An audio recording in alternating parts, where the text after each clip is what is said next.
मोठी बातमी समोर येते। दहिसर शुक्ला कंपाऊंड मध्ये बीएमसीची तोडक कारवाई आता करण्यात येते। कोणतीही पूर्वसूचना न देता बीएमसी कडून आता ही कारवाई करण्यात येत आहे।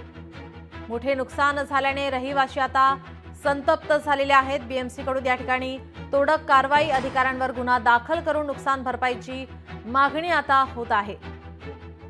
दहिसरमध्ये या ठिकाणी बीएमसी कडून तोडक कारवाई, शुक्ला कंपाऊंड मध्ये बीएमसीची ही तोडक कारवाई आता पाहायला मिळते। कोणतीही पूर्वसूचना न देता बीएमसीने ही कारवाई केलेली आहे।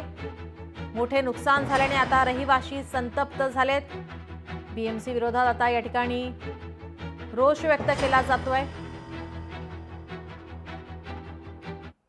1962 चा डेटम लाईन जो आहे त्याला तुम्ही 2011 पर्यंत करा।